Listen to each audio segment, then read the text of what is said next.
Trump نے لیکن Rilee act پر دستخط کر دیے۔ اس ایکٹ کے تحت حماس فلسطین حامی مظاہروں میں حصہ لینے والے غیر ملکی طلباء و دیگر کو ملک بدر کیا جائے گا۔ اور باقاعدہ طور پہ ایلون مسک نے ٹویٹ کیا ہے، ایلون نے بھی ٹویٹ کیا ہے، ڈونلڈ ٹرمپ نے بھی ٹویٹ کیا۔ آپ کو پتا ہے ٹویٹ کا تو بادشاہ ہے ڈونلڈ ٹرمپ۔ بلکہ ایز پر ایلون مسک جن اسٹوڈنٹس نے غزہ میں وہ سارے پروٹیسٹ کیے تھے، غزہ کے وہ جو وار کے چکر میں یونیورسٹیوں میں ان کے ہم ویزے کینسل کر کے ان کو واپس بھیجنے لگے ہیں۔ کیونکہ پاکستانی قوم میں بھی فلسطینیوں کے لیے بہت ہمدردی ہے، لیکن اگر میری ذاتی رائے آپ پوچھو تو میں نے ہمیشہ اس شخص کو جس کا نام ڈونلڈ ٹرمپ ہے ایک پاگل شخص سمجھا ہے کہ آپ جب جس کنٹری میں آئے ہیں، فرسٹ آف آل اگر آپ نے اس طرح کی تعلیم لینی تھی تو کسی ایسے کنٹری میں جاتے جو کرسچن کنٹری نہ ہوتا، ٹھیک۔ دوسرا، اگر آپ نے جھنڈے جلائے ہیں، آپ نے کہا ہے وی آر حماس انتفاضہ in the U S A, یہ نعرے لگائے ہیں آپ۔ ہم سب کو یہ سمجھنا ہوگا کہ جو ٹرمپ صاحب ہیں وہ بہرحال اتنے ہی پرو اسرائیلی ہیں جتنے جو بائیڈن تھے۔ صرف وہ جو ان کا نعرہ تھا الیکشن سے پہلے کا کہ جی وہ جنگیں ختم کریں گے، غزہ پہ سیز فائر کریں گے، انہوں نے لفظی طور پر تو وہ پورا کروا دیا۔ دیکھیے سیدھی سادی بات ہے، یہ it's part of a game. کچھ دنوں کے بعد، 2-3-4 ہفتے کے بعد پھر کوئی بہانہ لگا کے اسرائیل پھر اٹیک کرے گا۔ لیکن سر ٹرمپ کیا مانے ہیں آپ کے سامنے؟ اسرائیل جو ہے وہ جنگ بندی کے باوجود خلاف ورزیاں تو اس کی جاری ہیں۔ تو ایک بڑا کشیدہ ماحول ہے، لیکن اس پورے کشیدہ ماحول میں یہ پھنس گئے سارے معاملات۔ ہم لاتے ہیں ٹاک شوز اور انلمیٹڈ انٹرٹینمنٹ صرف یوٹیوب پر۔ اگر آپ نے ابھی تک ہمارا چینل سبسکرائب نہیں کیا تو ابھی سبسکرائب کریں اور بیل آئیکن کو کلک کر کے ہماری لیٹسٹ ویڈیوز کے بارے میں اپڈیٹ جانیں۔ مودی صاحب وائٹ ہاؤس میں آئیں گے، فری ٹریڈ کی بات ہوگی جو اس وقت یو کے ساتھ ان کی تھی، جس کی اکنامیکل بڑی اہمیت، دونوں ملکوں کے جو بائلیٹرل تعلقات ہوتے ہیں ان کے حوالے سے بہت اہمیت ہے، ایک بہت بڑی سرمایہ کاری اس کو سیکیور کرنے کے حوالے سے بھی بات کی جائے گی۔ India to invest nearly 17,000 crore to develop critical minerals sector.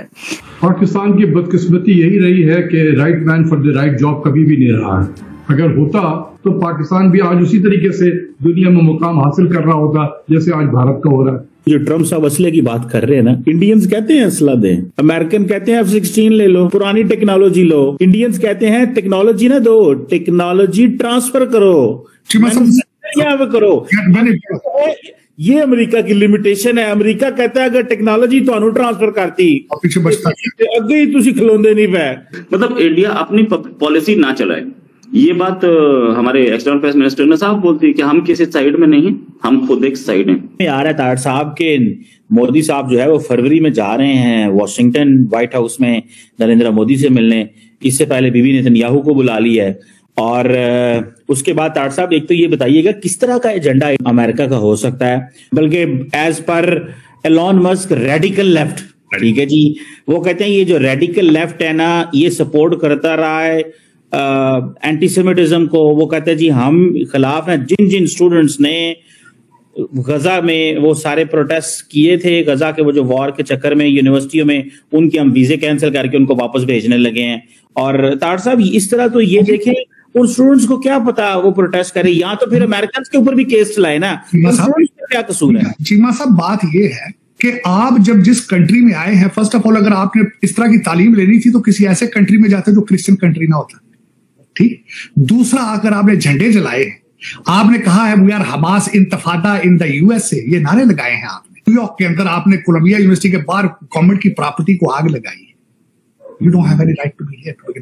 اور تیسری بات یہ کہنا چاہوں گا کہ آپ ان لوگوں کے ہاتھوں استعمال ہوئے ہیں جو ہمارے جیسے لوگوں کو کہتے تھے they are home grown terrorists، تو ان کے ویزے کینسل کرنا کون سی بڑی بات ہے؟ You are not aligned with the values۔ اس وقت اگر ڈونلڈ ٹرمپ صاحب won't do it، ان کی بیس جو ہے وہ اتنی تپی ہوئی ہے، انہوں نے اپنی بیس کو چھوڑنا تو نہیں چاہیے۔ بیس آستے ہونے کیا انہوں نے اندر کریں گے۔ دیکھیں پہلی بات تو یہ ہے کہ اگر میری ذاتی رائے آپ پوچھو تو میں نے ہمیشہ اس شخص کو جس کا نام ڈونلڈ ٹرمپ ہے ایک پاگل شخص سمجھا ہے، کیونکہ عقل نام کی چیز کو اس کے پاس سے نہیں ہے۔ جو فیصلے انہوں نے پہلی صدارت میں کیے تھے وہ بھی ان کا منہ چڑھا رہے ہیں، اور جو وہ اب کریں گے فیصلے یہ بھی تاریخ جو ہے ان کے منہ کے اوپر تماچے کے طور پہ واپس کرے گی، کیونکہ پاکستانی قوم میں بھی فلسطینیوں کے لیے بہت ہمدردی ہے۔ لیکن یہ سب کچھ ایک مقصد کے تحت کیا جا رہا ہے۔ یہ کیوں کیا جا رہا ہے؟ پہلے تو ہم اس بات کو سمجھیں اور اپنے ناظرین کو سمجھائیں۔ اصل خواہش امریکہ میں ڈومیننٹ یہودی لابی کی یہ ہے کہ جتنے بھی لوگ اسرائیل کو چیلنج کر سکتے ہیں ان کے اور اسرائیل کے درمیان فاصلہ بڑھایا جائے۔ لہذا غزہ کی پٹی کو زمین بوس کرنے کا مقصد صرف یہی تھا کہ یہ کسی کے رہنے کے قابل نہ رہے، جو کہ صورتحال یہی ہے۔ لیکن